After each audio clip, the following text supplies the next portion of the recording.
data rumah sakit. Nah ini ada gejalanya kayak gangguan pencernaan, sama hasil labnya itu ada masalah selaf hatinya. Nah saya sama dokter Isan P2 udah turun ke lapangan udah PE. Nah ini dari hasil PE-nya kemungkinan sih ada juga makanan juga, nanti dari keselnya minta tolong DTL aja ya. Oh iya, nanti ya, saya sama tim Kesling akan turun ke sekolah di tempat yang ada anak yang Oh yaudah.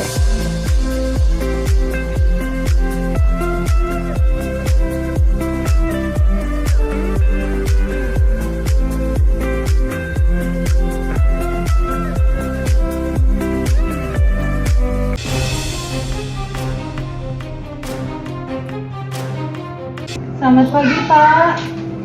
Pagi Bu. Kenalkan Pak, saya Ida dari Puskesmas Kecamatan Penjaringan ingin menyampaikan hasil laboratorium makanan yang dimakan oleh anak murid Bapak yang sakit. Halo semuanya. Jadi, untuk menciptakan kantin yang sehat, perlu menciptakan kualitas dan keamanan pangan yang baik. Bagaimana caranya? Yuk, mari kita simak penjelasan berikut. Bahan pencemar makanan dan bahan tambahan pangan. Yang pertama ada cemaran fisik, yaitu benda yang tidak boleh ada dalam pangan. Jika termakan dapat menyebabkan luka pada perut atau kerongkongan, contohnya seperti kerikil, isi strapless, rambut, dan lain-lain. Selanjutnya ada cemaran biologi. Di sini ada tikus, kecoa, virus, bakteri, jamur yang dapat mengkontaminasi makanan menjadi makanan basi. Kadang-kadang keracunan makanan disebabkan oleh cemaran biologi nih teman-teman. Cemaran kimia. Nah, bahan kimia yang sebenarnya tidak boleh ada dalam makanan, baik disengaja ataupun tidak, sehingga dapat menyebabkan bahaya kesehatan. Contohnya ada racun alami pada bahan makanan, kondisi lingkungannya, lalu pemakaian BTP berlebih, dan penggunaan bahan berbahaya. Bahan tambahan pangan.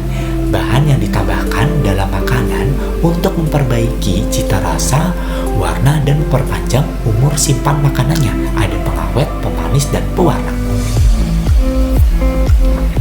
Yang pertama, pengawet. Pengawet alami biasanya ada pada garam, gula, dan juga cuka. Nah, ini sangat aman dikonsumsi dan bisa memperpanjang usia dari si makanannya. Yang kedua ada pengawet buatan. Kita sebut natrium benzoat. Biasanya dipakai dalam olahan seperti jus, lemon botolan, acar, salad, dan kecap, dan lain-lain. Selanjutnya pengawet yang dilarang ada pada boraks. Nah, ciri-cirinya yaitu makanannya teksturnya kenyal, tidak mudah hancur, dan sangat renyah. Biasanya menyebabkan gagal fungsi hati dan juga ginjal, dan gangguan susunan saraf pusatnya akan terganggu.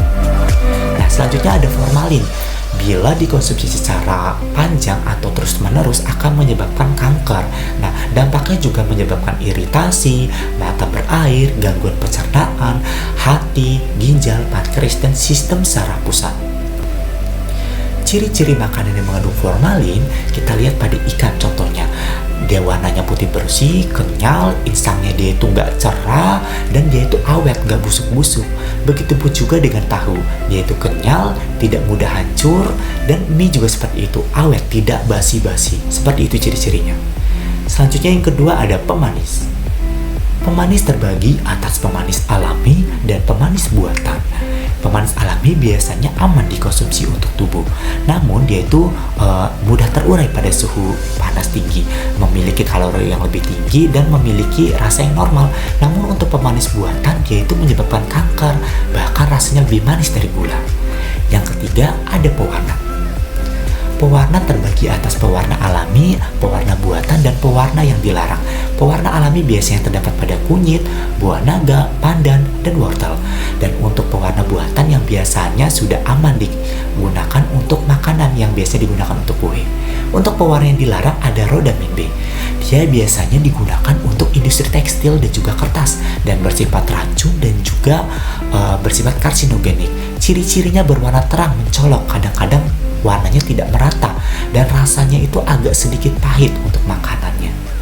Nah, untuk yang kedua ada methanol yellow. Sama, dia biasanya terdapat pada industri tekstil.